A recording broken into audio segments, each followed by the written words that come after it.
Hey, as you know, we are heading into fall very soon. And if you want to absolutely love your hair, you're going to want to know about these very specific trends. All right, we search all the big fashion publications to determine what they're actually trend forecasting for fall. And I want to share some of the ones that I absolutely love, but much more importantly, what you need to know before you try one. Okay, so these trends aren't only going to help you look more youthful, but also they're going to keep you feeling confident as long as you understand these very kind of specific nuances to them that I'm about to explain. The first trend, category 1. This trend is called glossy espresso brunette. All right, now I don't talk a lot about color on this channel, but this is one that I definitely want to mention. All right, now this is a deep, polished, kind of almost black brunette, but with a ton of shine. And what they're saying is it's minimal obvious highlights or lowlights. Actually, InStyle specifically calls this out as a color trend for women over 50.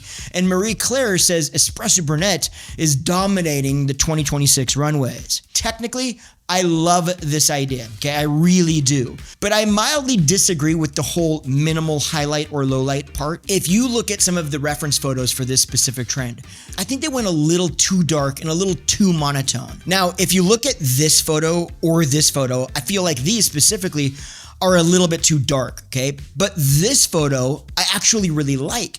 And as you can see, there's a little bit of variant between the tones in this. It's got some highlights and some lowlights, but it doesn't look like blonde and black highlights or lowlights. Now, in the salon, we used to actually call this tone on tone. Right? You know, basically what happens is you're adding highlights or lowlights that sit within, give or take, 1 or 2 shades of the overall base color.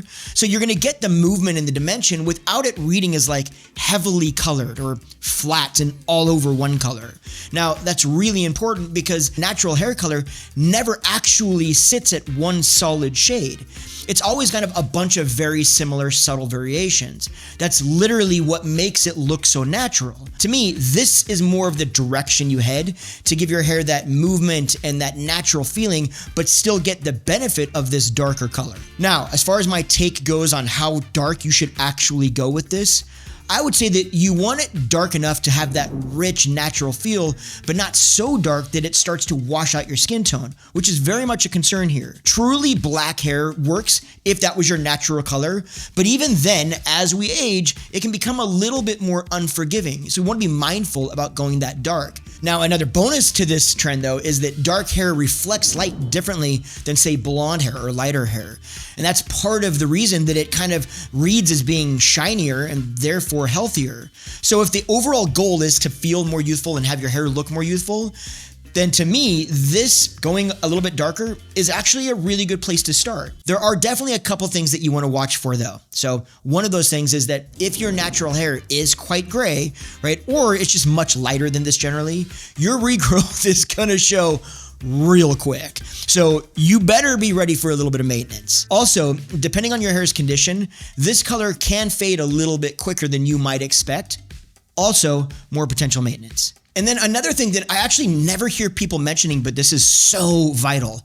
If your eyebrows are actually naturally lighter than this new dark color that you color your hair, I would recommend that you get them matched. Okay, you can either do this through tint or makeup because a big gap between hair color and your brow color, it tends to look a little bit just kind of off. It doesn't really match and it looks immediately unnatural. Overall, I think this is a fantastic trend. And honestly, to me, fall is like the perfect time because it's such a natural time to transition into something a little bit deeper anyway.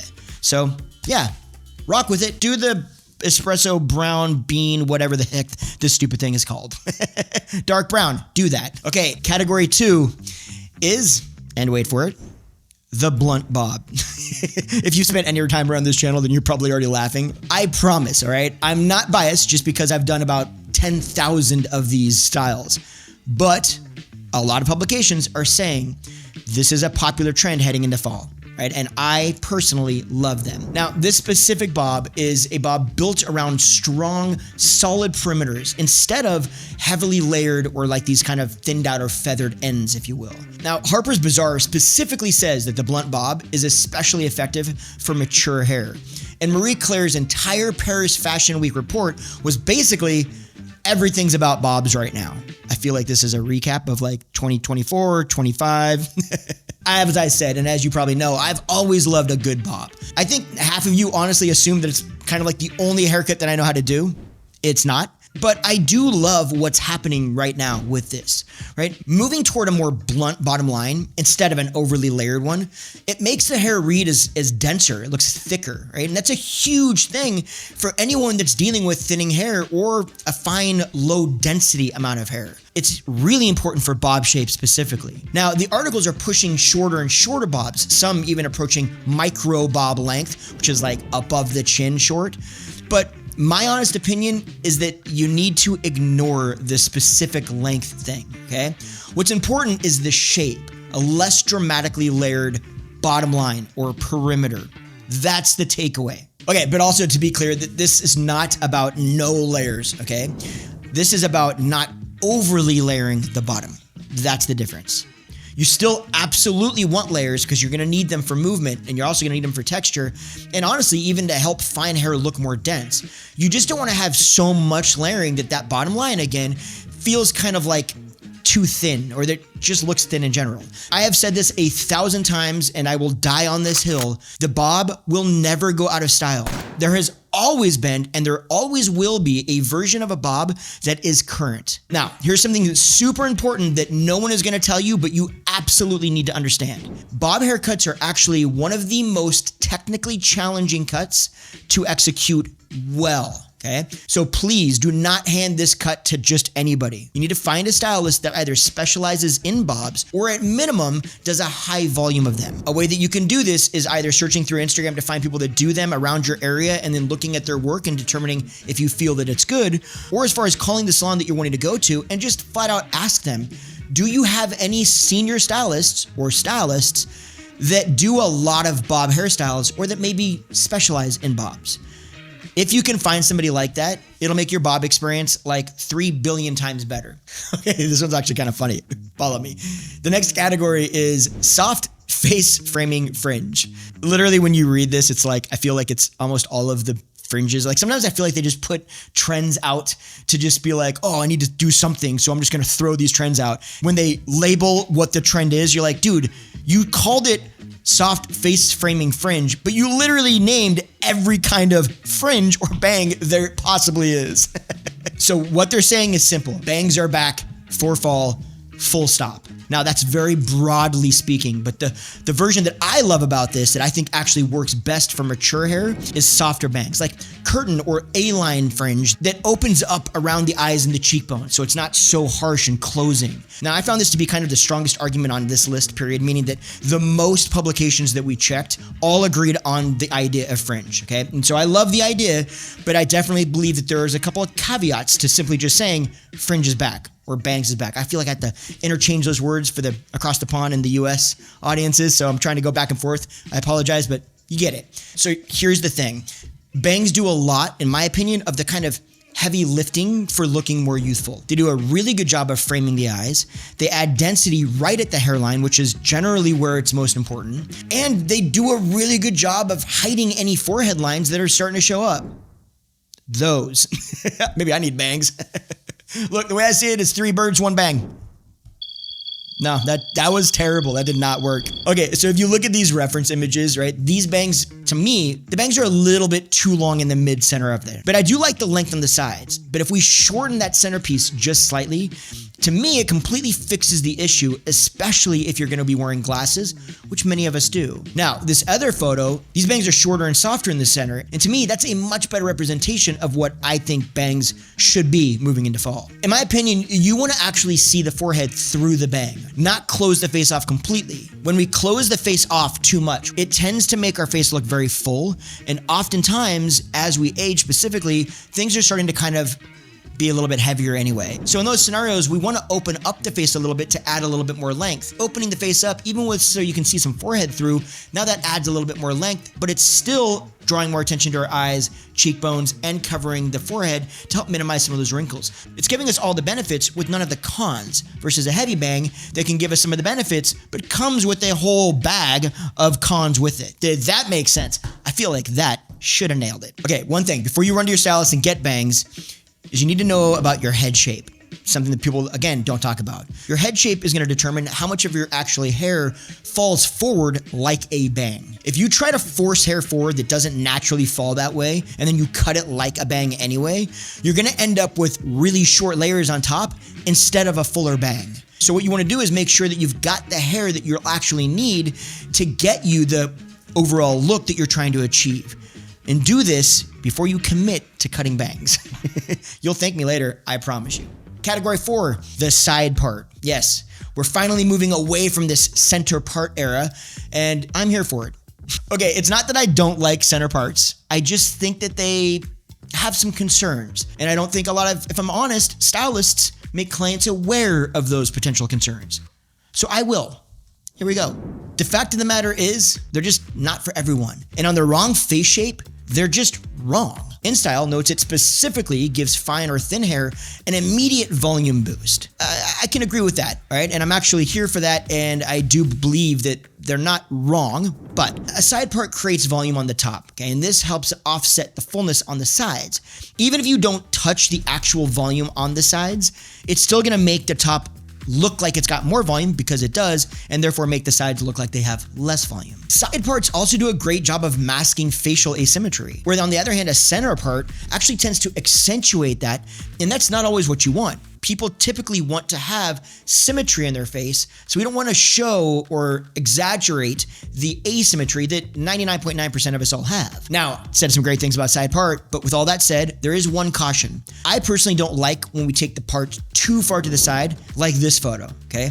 When you push it too far over, it can actually start to flatten out on the top, and then if I'm honest, it kind of starts to creep towards comb-over territory.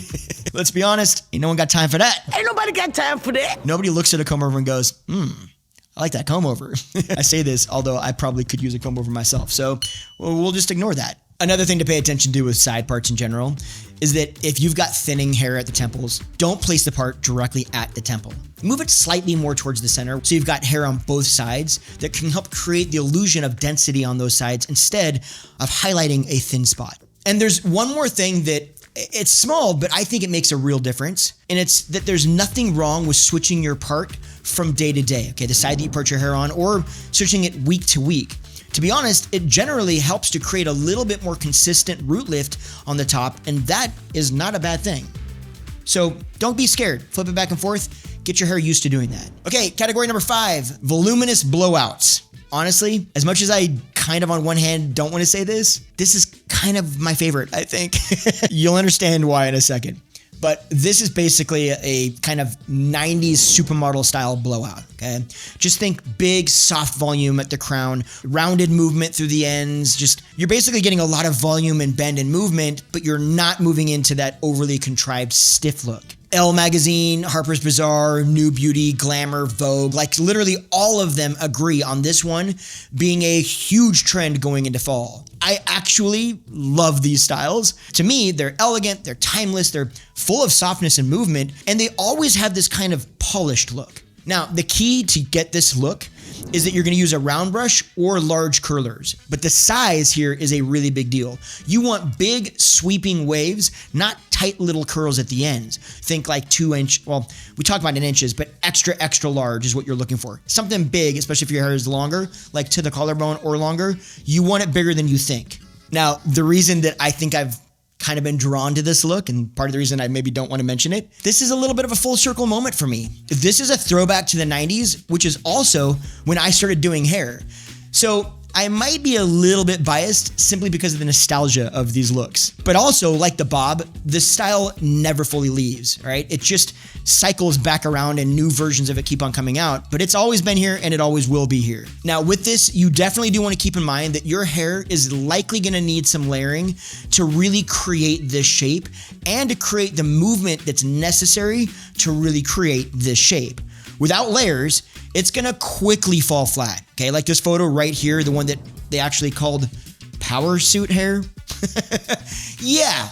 You should definitely ask for power suit hair at your next appointment because, I mean, I don't know, I can't imagine how a stylist would not know exactly what you mean with such a straightforward description. Oh my people, friggin' names. It's, oh my God, I can't handle it, okay? I'm gonna have like an aneurysm or something. Names are legit killing me, people. Dude, who even approved that? Like, of all the names that we could have picked, I'm gonna die of a heart attack or a stroke.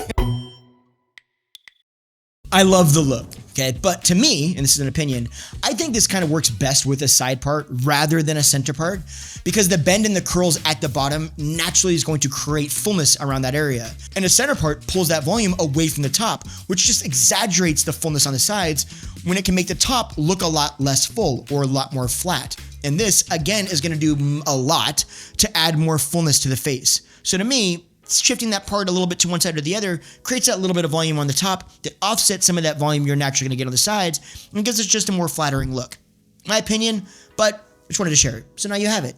Now, one thing I think is important to say there, though, is if you have a longer face, okay, and you're trying to intentionally add width to it, in that case, then yes, a center part absolutely will help do that. But also a side part with a little bit like just minimizing the amount of lift that you get on top still works for that too. So you don't need a center part just because you got a longer face, but that option is available to you, but you have the side parts as well. Just a matter of which one you want to do. All right, so there you have it. We got the fall trends that all of the big beauty publications are saying are going to happen, and then my take on which ones are actually going to work. If you want to see a video on the other trends, the ones that maybe I don't like so much, but they're still trends and maybe you'll like them, let me know. Comment below, tell me, and I'll make that video. I can at least, maybe I can share those trends and then break down at least like the things you should know before you decide to pull the trigger on them. Let me know what you think. Comment below. And otherwise, if you like this video, do me a massive favor. Go ahead and check out that video right there because you're probably going to love it and it helps the channel. And if you got a friend that could use this, shoot it over to them. I don't know, what was that? Share it with them. Copy, paste, link. Hey guys, check it out. That's what we're doing here. All right, and I'm done with this, and I'm also hot. These lights, guys, are really hot. Wow, okay. Boom, done. Bye-bye. You know what, Joseph? Watch this.